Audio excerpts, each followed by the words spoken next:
Hello everybody, today I'm so excited to talk about Sly Cooper and if you should be playing it in 2026, and if so, what's the best way to play it. So, full transparency, I have not completed the game. If everybody that's been subscribed or watched my videos, you know that I always just like to talk about my initial thoughts and how I feel about the game and everything like that. So, one of the pros of playing Sly Cooper in 2026 is you can play it with PlayStation Premium. If everybody knows, some of the PlayStation 2 games back in the day are very frustrating. A lot of them are one hit and you die. A lot of them, the boss fights, you have to just die and figure it out. But with PlayStation Premium, you have the rewind feature, which is such an amazing feature. And I don't know how you guys feel, but with Sly Cooper, one of the funnest things about that game is looking around for the clue bottles. An annoying thing about the game is some clue bottles, if you get far enough into the level, are not accessible. And so if you jump down from a high ledge into a lower area and you miss some clue bottles, you're kind of SOL. But with the rewind feature, if you want to take the time and go back, you can go ahead and do that. So let's start with some of the positives that I have about Sly Cooper. If you are a huge collectathon, platformer, amazing story, original character type of feeling, you're gonna love Sly Cooper. That honestly checks all the boxes. Sly is such an amazing game. He has such an amazing story. I'm trying to keep it as vague as possible, but I guess the premise of the game is long ago when Sly was a little kid, people came in, I think they killed his family or took his family, and they took the Sly Cooper book and ripped out all the pages and divided them amongst 5 enemies. And the premise of the game, or how the game works, is you have each world. So you go to the world, typically you have to unlock, there's locks everywhere, and you have to have a certain amount of keys to unlock the thing to progress in that little world. Each level has a key at the end of the world.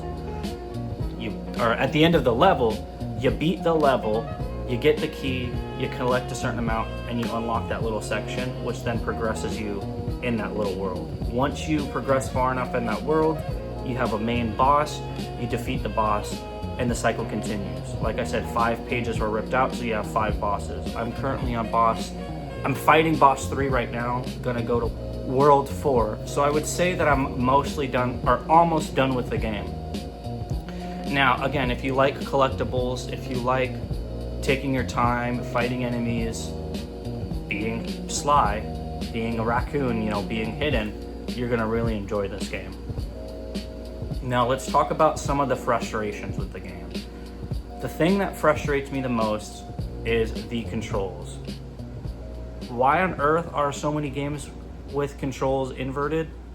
I would say I don't know, but I actually looked that up recently. Apparently, some of the earliest 3D platformers or first-person shooters, the way they got their controls is from simulators, like airplane simulators.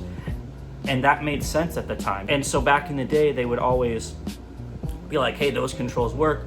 Let's go ahead and do them here with our 3D characters. And that's obviously phased out a lot. Some people like inverted controls, some people don't. The problem is nowadays, a lot of the times you could turn it off or switch it back to original. Sly Cooper, for some reason, you aim your joystick left, you look right. You aim your joystick right, you look left. But looking up and looking down is still regular. Like you look up, you look up.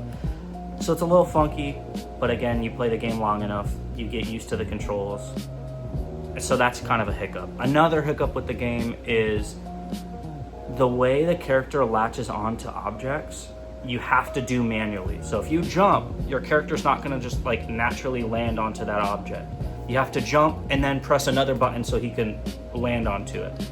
And that even qualifies if you're on the object and you gotta jump up to hit something, you have to press that button again. So an example is press X to jump, you have to press circle to latch onto that object. If you have to jump to hit something, when you're in the air, you have to press circle again to latch back onto that object. Otherwise, you're gonna fall into the water and die. Now, one positive about the game is if you're a collectible person and you do get the clue bottles, that's how you learn certain moves, certain attacks, and one of the best best things that I've found collecting all the clue bottles, usually when you fall into the water, that's game over, you die. There's one clue bottle where you find all of them, you fall into the water, Sly just kind of jumps back out, and you don't die, so that's super convenient. Again, there's not much to this game being a PlayStation 2 game. You know, it follows that cycle. Collect all the keys, fight the boss, move on to the next world, do the same thing, rinse and repeat. But I will say, it's absolutely amazing. If you guys don't know, it's made by Sucker Punch Productions, which make Ghost of Tsushima and Ghost of Yotei, which is their newest game, and it's absolutely amazing. If you guys want to play 3D platformers, I would highly recommend. But that's it for today. I guess one last thing I wanted to cover is thank you guys for 10 subscribers. It does mean the world to me. When I started making this content about a month ago, I just wanted to find somebody to talk about games. I wasn't expecting too much from it, but reading some of your guys' comments, seeing the likes on the videos, it does really mean a lot. So if you guys really like this content, please like and subscribe, and just know that I do see you and I do read all of the comments. And again, thank you guys. You have no idea how much it makes me happy to be able to sit down and record some videos for you guys as well. If there's any other games you want me to talk about, please let me know and I'll happily check them out. I've been thinking about doing mystery box unboxings, spending like $100, maybe $150, see what games come in the mail. As you guys can see, I have a pretty decent collection. I only have about 200 games, but I think that'd be a lot of fun. Different content, switch it up from just reaction videos to certain video games, maybe talk about upcoming news. For example, PlayStation raising their prices for all of their consoles. You know, we can get into that world of video game news. Just let me know what you guys want to hear down below. Again, I'll read all the comments, and I appreciate you guys so much. Have a fantastic day, and peace out.